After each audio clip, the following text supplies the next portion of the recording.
सो अभी जो है हम इस लेक्चर में क्या डिस्कस करेंगे, साइटोप्लाज्म, क्योंकि लास्ट लेक्चर में हमने प्लाज्मा मेम्ब्रेन उसके फंक्शन काफ़ी डिटेल में देख लिए थे। तो अब हम साइटोप्लाज्म को डिस्कस करेंगे। What is cytoplasm? The living part of the cell is called protoplasm. जो लिविंग पार्ट होता है ना सेल का, उसको क्या कहते हैं? उसको प्रोटोप्लाज्म कहते हैं। ठीक है, प्रोटोप्लाज्म क्या होता है?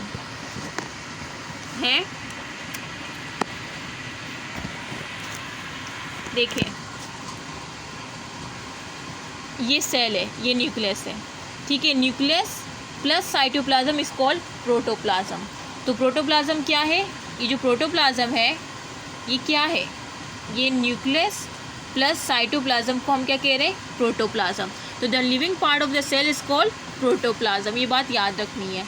उसके बाद ये प्रोटोप्लाज्म, ये देखो आगे लिखा हुआ भी है, साइटोप्लाज्म प्लस न्यूक्लियोप्लाज्म। ठीक है, या न्यूक्लियस कह लें आप। अच्छा, साइटोप्लाज्म, अब हम साइटोप्लाज्म के, अब ये लिविंग पार्ट है, ये जो प्रोटोप्लाज्म है ये क्या है? एक लिविंग पार्ट है। ठीक है, जिसमें साइटोप्लाज्म भी आ जाता है और न्यूक्लियस के अंदर जो प्लाज्मा होता है उसको न्यूक्लियोप्लाज्म कहते हैं। ठीक है, अच्छा, अब हम साइटोप्लाज्म के बारे में पढ़ने जा रहे हैं। What is cytoplasm? The region between the cell membrane and the nuclear membrane. देखिए, ये न्यूक्लियस है ना, ये न्यूक्लियस है, ये न्यूक्लियर मेम्ब्रेन है। न्यूक्लियर मेम्ब्रेन से ये यहाँ तक सेल मेम्ब्रेन तक, ये क्या है? साइटोप्लाज्म है। The region between the cell membrane and the nuclear membrane is called cytoplasm. ठीक है, और ये कंपोज हुई होती है कितने पार्ट से, वो भी हम पढ़ेंगे। मैंने आपको डेफिनेशन बता दी। अच्छा, साइटोप्लाज्म की जो पार्ट है वो फर्स्ट कौन सा पार्ट है? साइटोसोल। सेकंड क्या है? Storage and insoluble product. और थर्ड क्या है? ऑर्गेनेल। ये इसके क्या है साइटोप्लाज्म के? मैंने अभी आपको क्या बताया कि ये कंपोज हुआ है फॉलोइंग पार्ट से। फर्स्ट है साइटोसोल, सेकंड है स्टोरेज, ठीक है, और इनसॉल्युबल प्रोडक्ट और ऑर्गेनेल। अब हम वन बाय वन सबको पढ़ेंगे। साइटोसोल किस तरह से? It is soluble part of cytoplasm. Cytosol मतलब ये साइटोप्लाज्म का सॉल्युबल पार्ट है, जहाँ पे जो है सब्सटेंस जाके सॉल्युबल होते हैं। Mean is soluble part of cytoplasm, ये बात याद रखनी है। It form the background substance. ये क्या बनाता है? बैकग्राउंड बनाता है। किसका? सब्सटेंस का। क्योंकि खुद देखें, ये जो है ना बाहर, ये क्या है? ये साइटोप्लाज्म है। तो ये क्या बनाएगा? सब्सटेंस का बैकग्राउंड बनाएगा ना, सब्सटेंस का। यहाँ पे सब्सटेंस रखे हैं तो इसका जो बैकग्राउंड बना रहा है ये पूरा, यहाँ पे फ्लूइड नेचर सॉल्युबल पार्ट है, तो वो बैकग्राउंड सब्सटेंस साइटोसोल को ही कहते हैं कि it form the background substance. मतलब सब्सटेंस का बैकग्राउंड, ये सब्सटेंस है, इसका जो बैकग्राउंड बना रहा है, जाहिर सी बात है फ्लूइड इन नेचर है तो इसका बैकग्राउंड बना रहा है ना। It form the background substance. अच्छा, it is the aqueous and contain about 90% water. ये क्या होता है? एक्वस होता है, और इसमें कितने % वाटर होता है?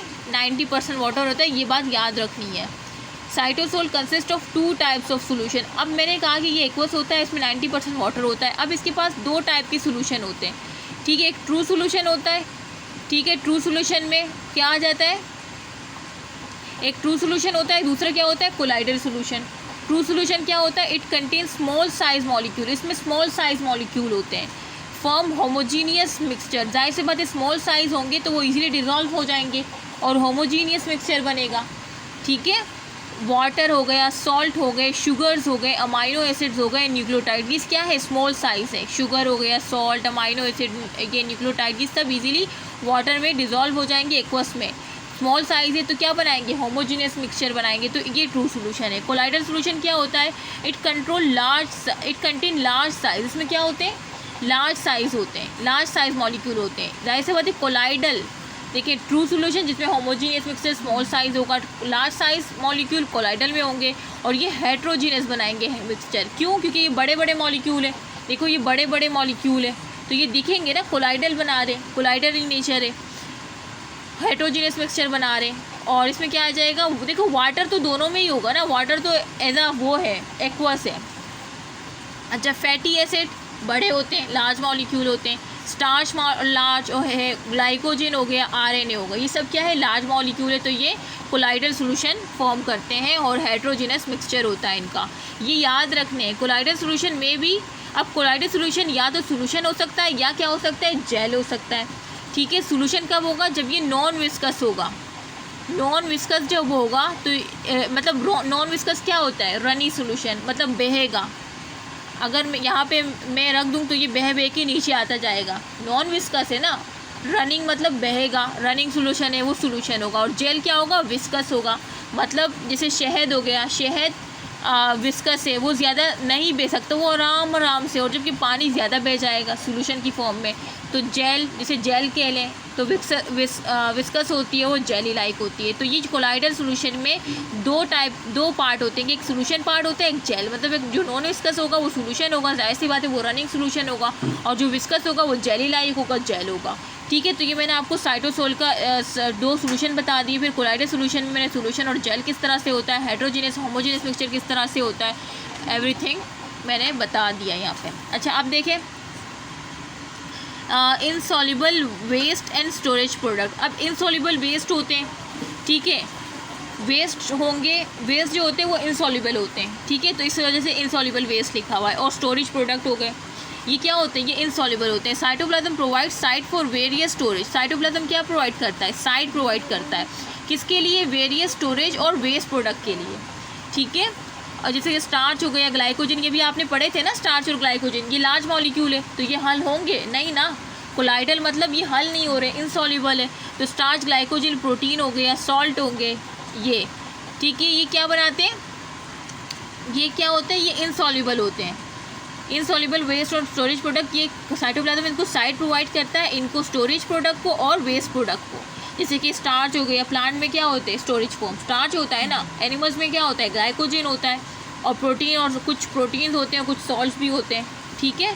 अच्छा, ऑर्गेनेल्स भी होते हैं। Organelles, cytoplasm contain different types of organelles. Cytoplasm में क्या होते हैं, डिफरेंट टाइप के ऑर्गेनेल्स होते हैं, ठीक है, जैसे कि क्या, endoplasmic reticulum, ribosomes, Golgi bodies, lysosome, mitochondria, ये सब हम इस चैप्टर में 1 बाय 1 पढ़ेंगे, ठीक है। देखिए नेक्स्ट एंडोप्लाज्मिक रेटिक्यूलम इंशाल्लाह नेक्स्ट वीडियो में पढ़ेंगे, ठीक है।